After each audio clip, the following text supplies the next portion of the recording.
All right, man. Welcome to the Mogul Mission. We got Mr. Riko Harris, man, the godfather of the creative industry in Birmingham.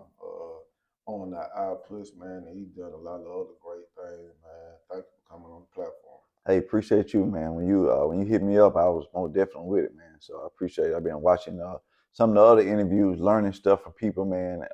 Seeing some people I really need to network with. So it's a great platform. Man, thank you, man. I really appreciate that. So, man, let's get into it, man, with, like, where you originally from. So I was actually born here in Birmingham, man. But my mom, she had like a mental illness when I was young, and so I moved to Georgia, and I came back after high school. Okay, what part of Georgia? Mostly Marietta, Georgia, but I graduated high school in College Park, Georgia. Okay, yeah, I lived in Marietta and College Oh, that's Park what's up. myself. Yeah, I came from Georgia to Birmingham. Okay. Man, that was up. Like, and coming from Georgia and moving to Birmingham, what are some of the differences that you saw? Man, for one, coming from another state, it allowed me to come back and see Birmingham as an outsider. Like my vision it helped me in business because I see things as an outsider. First thing when you meet people in Birmingham, they ask, what high school you went to, and I was like, well, I didn't go to high school down here. And so, but long story short, from a business standpoint, man, I see Birmingham as a gold mine because I've seen the pace of how Atlanta move, how different parts of Georgia move when it relates to business. So when I come to Birmingham, I say, okay, things might be a little slower, but still, there's so much opportunity here, man. But having that outside view makes a difference for me. Yeah, I really agree. Especially when you say like the opportunities, Yeah, because I look at Birmingham like an open slate. And yeah, if you're coming with ideas yeah. to start a legacy, to be the Uh, forefront of something in the city, right. I think that's a great Yeah, opportunity. I've always said it, man. It's a gold mine to me. Yeah, hmm No, definitely. yeah. And when you first started becoming an entrepreneur in Birmingham, what was the first business that you started? So first business, man, I actually was washing cars. You know what I'm saying? It was just kind of low key, wasn't legit. You know what I'm saying? But my first official business was M3 Magazine, which was a hip hop based magazine because at the time I was going to car and bike shows, 95.7 Jams, and I saw that there wasn't a magazine floating around the city at that time that represented music, and I was kind of into music. I wasn't a artist in there, but I was just on the scene though. hmm And so I started that magazine, man. That was the time when I started to learn how to shoot photography and started writing interviews and things like that. So Making Moves Magazine was the name of it. Okay. And what kind of made you want to get into print media? So really how the story started, man, was a partner of mine had about 8 or 9 artists on his label.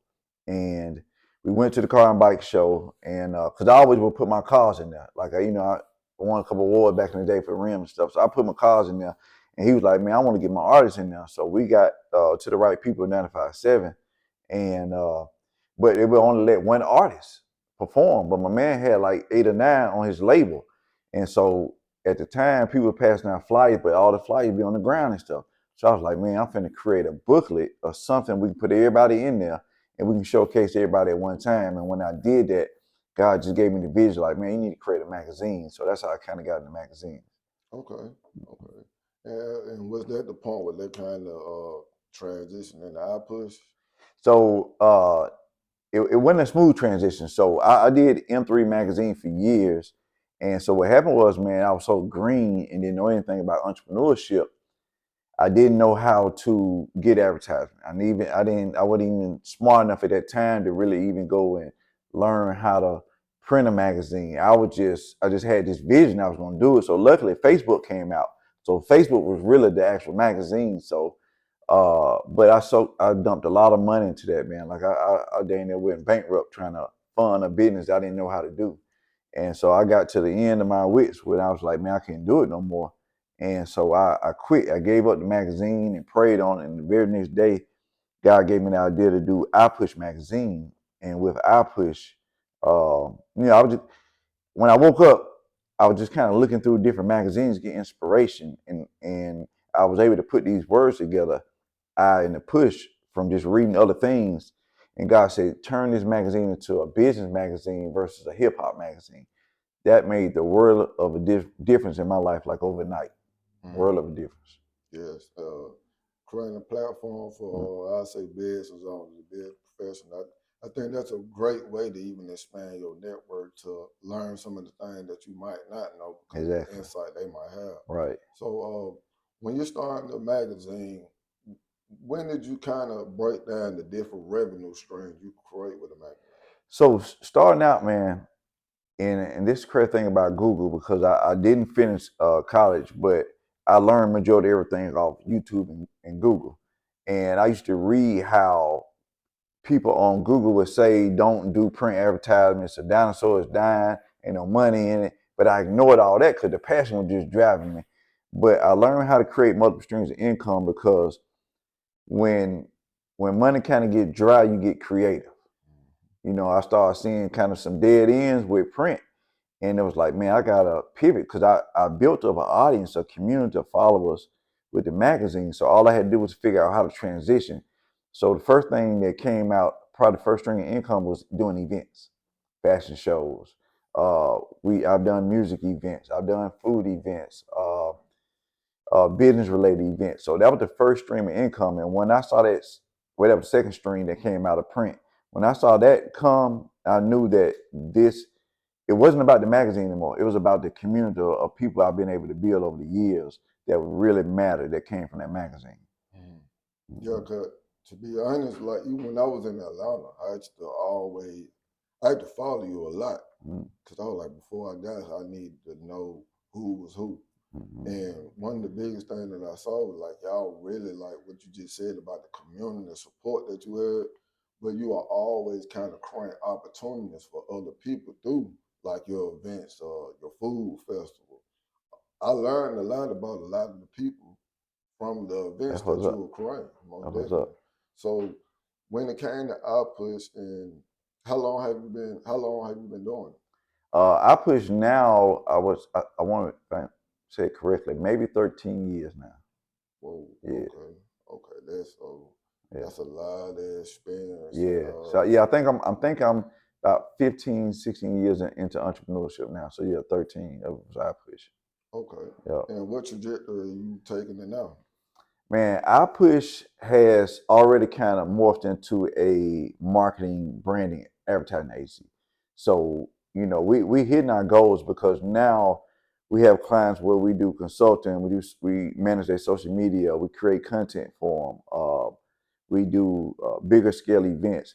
But the goal for our push, ultimately, man, is to become a black-owned media agency that is probably like the premier. Like there's still some older guys like I love, man, like O2 Ideas, Mr. Shelby Stewart.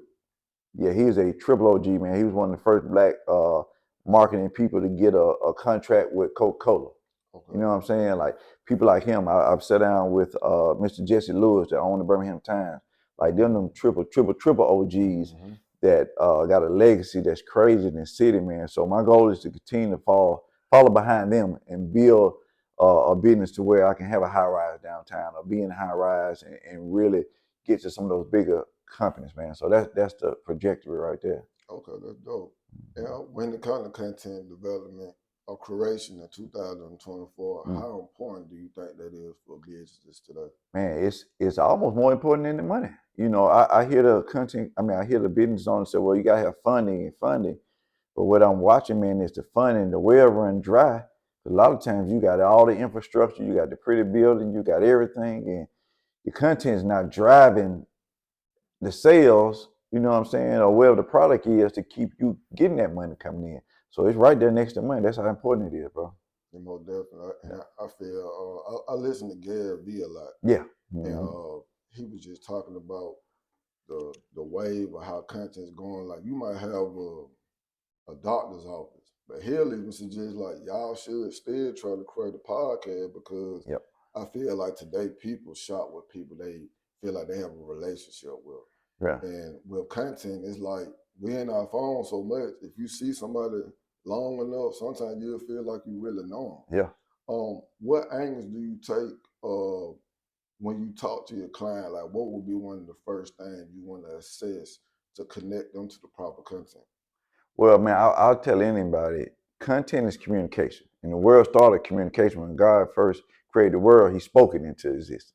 So content is just another form of communication. But to tell a client, the first thing, man, is understanding who they are. You got to know who you are. If you got a personal brand, then your character is most definitely is one of the top things that's going to show in your brand. If you got a product, man, understanding who that product is for and what you want them to know. So just dissecting, man, whatever you're selling, who it's for and who are you. Because, it doesn't matter how good it is, how dope it is, how special it is. It goes back to who you are as a person to understand how to get the most out of that product. And that's interesting, bro. Because like iPush is a brand by itself. Like it's you can notice iPush without having to mention Riko has, but if you know Riko, you know iPush. Right. What kind of made you start jumping in front of the camera? So for about 10 years, man, I was a coal miner, and so I didn't have, and I worked overnight, so I didn't have time to be a lot of places, or I didn't have the energy, man, just working overnight, 6, 7 days a week, 12 hours, family. So I had to a point, and I was blessed to build a team over the years, some really good day ones that helped me, and they were the forefront of the magazine. But it was at some point in time where I realized, man, those people have grown. They got their own platforms. And I either got to keep replacing them or it's time for me to just use my God given talent because I realized when I step into a room, uh, I know I'm knowledgeable of stuff. You know what I'm saying? So I was like, well, I might as well use what I know versus trying to keep training somebody about the magazine. Let me just talk about the magazine because I know. And then, two, man, the shift has changed in entrepreneurship to where a personal brand is I'm trying to think of the right word, man. It is the go-to thing. The quickest way to be successful in the business is build a personal brand. That's dope. And coming from like leaving the coal mine and just because the money though Yeah. when you in coal mining. So what made you say, okay, I'm finna go all the way in on me? Well, so true story. But even before the coal mining, man, before I even became coal mining was I was at Sipco, but coal mining was one of my real first jobs where I made real money. But that was a time in my life where I was hustling when I made money, so I was used to money. But being in the coal mine allowed me to be stable. But at the same time, man, it was a thing where I look back years later and I realized, man, I went through depression in the coal mine. Like I literally would pull over on my way to work and just like, man, do I really want to go in? I'm trying to think of an excuse not to go in. I'm trying to pump myself up. I got the ET turned up loud, man. I'm down in energy drinks. I'm doing everything I can to make myself go in here and get all this money. These folks trying to give me money. And I still didn't want it. Yeah. And but I slept, ate, dreamed entrepreneurship. It was on my mind all day. I'm at work all night. I'm driving. I got notes in every pocket. It was just to the point where I just couldn't take it anymore. I was like, and like everything for me goes back to God. Uh, I went on a little family trip, vacation, and to Florida. And I just did not want to go back to work that following week. And I just asked God. I said, well, this is for me. And if you got faith, you got to believe in God. And I said, well, if I don't have faith, if I got faith, then I can't just sit and say, well, I'm not going to jump off that porch and do it. Now, it wasn't easy. Now, I broke a couple of toes jumping off that porch, entrepreneurship, financially, but it was for me. Yeah. So my decision, man, was really just, I felt cornered in my mind. I ain't had no peace in my mind, just to sum that up, working that full-time job. Okay. And I think this would be real good for the generation coming up. You mentioned something about hustling. And I feel in our culture, like everybody pretty much a dip and a dabble. And kind of, it was just around us. Right. So it's kind of hard not to get into. Can you tell the next generation, like, how can you translate that skill set? Because that's what entrepreneurship kind of is. Yes. It's the legal hustle. And so can you tell me the skills that you use from your hustle back then to how it translated over into how you move in your business? Yeah, and see that, and most time when I tell my story, man, I start from the coal mine because people glorify hustling so much. But like you said, it's a part of our culture. But hustling for me, for one, man, it took fear away. Not saying you don't never be afraid, but it's at a time where you have to say, okay, man, I got to do this. So you got to tackle your fear, for one. Two, you got to communicate. You got to talk to folks. Closed mouth don't get fed when you hustle. You don't get fed. Another thing is, man, you got to understand how to take something and duplicate it and make something to where you can get more money out of it. Same thing with entrepreneurship. You got to start with something and figure out how you can make it boom to get more money out of it. Then you got to rinse and repeat, keep going thing. So, man, like I said, it's this exact same correlation. Like, man, hustling is communicating, learning how to deal with money, understanding the product, understanding who your target audience is, because you can't, hustling ain't for everybody. You can't give what you got to everybody. You know what I'm saying? And then understanding how to eventually know when it's time to pivot. At some point, you understand you got to stop hustling. Same thing with entrepreneurship. It was a time where I realized I got to pivot in entrepreneurship. I can't keep doing the same thing. A printed magazine may not work the next 10 years. Things are changing. I had to pivot. So that's my correlation. Yeah, I like that because you basically like you broke down SOP, you know what I'm saying? Standard operating procedure. Yeah, so and I think that's good to know for people to understand. Like, cause first off, you got to be smart. Like, however you making money, like you got to have some sense of intelligence to be able to do it repeatedly and for it to grow to a certain level. So that was great. Like, and one thing, like you were saying about your story about, you know what I'm saying, hustling and then the coal mine, and you said something about ET. Yeah, that's my guy I listen to every morning, Les Brown. So how important is it to kind of listen to these different motivational speakers to kind of it's like it spots like what you already know, but it's like kind of reassuring to hear somebody else who went to some stomach. Well, man, I posted something today, man, about, you know, if you're really trying to win in this world, you got to win the battle in your mind. And so listen to motivational speeches and people talking and giving out information. If one is affirmation, two, you got to learn more because you don't know everything. And three is training. You're training your mind to think a certain way. Entrepreneurs have to think a certain way because rough days coming. Family coming, you're dealing with family issues, you're dealing with business issues, you ain't feeling good whatever day, and just the fact that things just ain't going the way you want to go, and you still got to stay motivated, you still got to stay home, you still got to grind. So listen to motivational information, man, is just that. It's almost like if you're an entrepreneur, you have to have it. It's like breakfast. You got to have it. No matter if you get it in the morning, noon, you know what I'm saying, but you got to have it because you got to psych your mind out to stay out here. Because entrepreneurship ain't easy. Ain't easy at all. Yeah. You can't call off when it's your bid. Right. So, and if you do, one day can really take you back 10 steps. You never know. And if you was an entrepreneur that was kind of on the fence about even wanting to get into it, like what would be some advice you would give? Stay on your job. You know, I wish I probably would have stayed a little bit longer. Stay on your job and do, because now you can be, it's affordable to be an entrepreneur and still have a 9 to 5. You can do both. You know, Amazon came in and all the other resources that came in that allow you to ship, drop ship, and you can still go to work. And some of these jobs you working from home, you can do a little bit. So I would say, man, stay at work. But if you're on the fence about being an entrepreneur, you got to understand what you're doing it for. You got to understand what you're doing it for. I've seen people, man, that make good money. They make good money as entrepreneurs, but ultimately, it's like they're going in a different direction because most entrepreneurship it's going to test you. It's going to test you. And if it ain't for you, it's going to show you. It's going to get you good. It's going to bite you in the butt really good. So if you not 100% sure, don't do it. Don't do it till you know you're ready to do it. That's dope. And when it comes to networking, how important is that in just getting your business off the ground?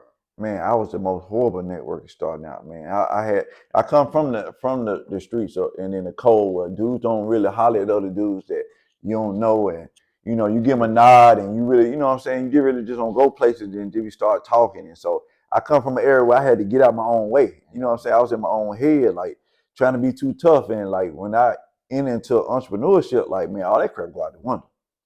I mean, if folks come up to you talking, telling their whole life story, and trying to get your number and take a picture with you. And I was like, okay, man, I got to change. So networking is communicating in a way to where you become one with somebody else. And what that means is that is when me and you officially met, it was right then at that point, man, the energy was right.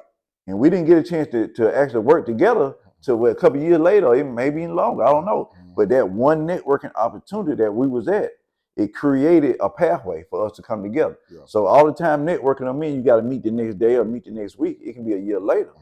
But it's something, it was a seed sown. Yeah. So that's why I say you become one, because you sow a seed with that person when you network. Yeah. Now it's up to you when y'all come together and y'all make things blossom. Now, I've networked with people, man, where we never worked together, but I've been able to send that person people that he'll send me somebody. You know what I'm saying? We just bounce off each other. So networking outside of funding for your business, prayer, funding, content, networking is right there with it. That's great. And for the entrepreneurs who are already in it, who may feel like they're overwhelmed, like, can you break down like goal setting and taking baby steps to get to where they want to go? Yeah, I most definitely been in that space, man. I've been overwhelmed to where I've had those migraine headaches and things, man. And so what I've learned to do is slow down. I've learned to really slow myself down, because you'll find yourself, if you're overwhelmed, you trying to keep up with something you may not have to keep up with. And if it's really overwhelming, it's pushing you, then you need to spend the money, or you need to open your mouth and go get the things you need to help you get from being overwhelmed. But the biggest part of being overwhelmed, man, I would tell any entrepreneur, is organization. Most people that's overwhelmed not organized. And most of the entrepreneurs don't come in the game being organized, because they just wasn't what our moms and dad tried to get us to clean our room for years, and it still didn't probably get it before we graduated. So you jump right into entrepreneurship, you just ain't automatically be organized. So organizational skills, communication skills will help with being overwhelmed, for sure. Okay. And can you tell the people like where they can get more information on you, iPush, or anything else that you might want to tell the people that you have going on? So I would tell anybody, man, you can Google iPush, and that will show you our world. All the things we've been doing over the years. It'll show you whatever platform you want to follow us on, with TikTok, LinkedIn, how to get a magazine. Just Google iPush magazine, and you will be welcome into the iPush world, and just find out more about what we're doing. We're kicking off a new event that's coming September 1st. So, and this will be the first time I've even said it to anybody, but we're going to put a pause on the iPush Foodie and Music Fest and bring the city something new. So you guys look out for that September 1st, Labor Day Sunday, and it's designed strictly for entrepreneurs. Man, we really appreciate you, man, for coming on the iPush. Thank you. The Mogul Mission platform, man. But I really got to tell you, man, everything you've been doing, you've been very influential, man, Thank to you, our man. culture here in the city. You pretty much birthed a lot of us who we weren't even going to this industry, man. So we definitely got to salute you. That's what's up. Man, we look forward to collaborating and partnering and putting something together in the near future. No doubt. Appreciate you, man. Appreciate you.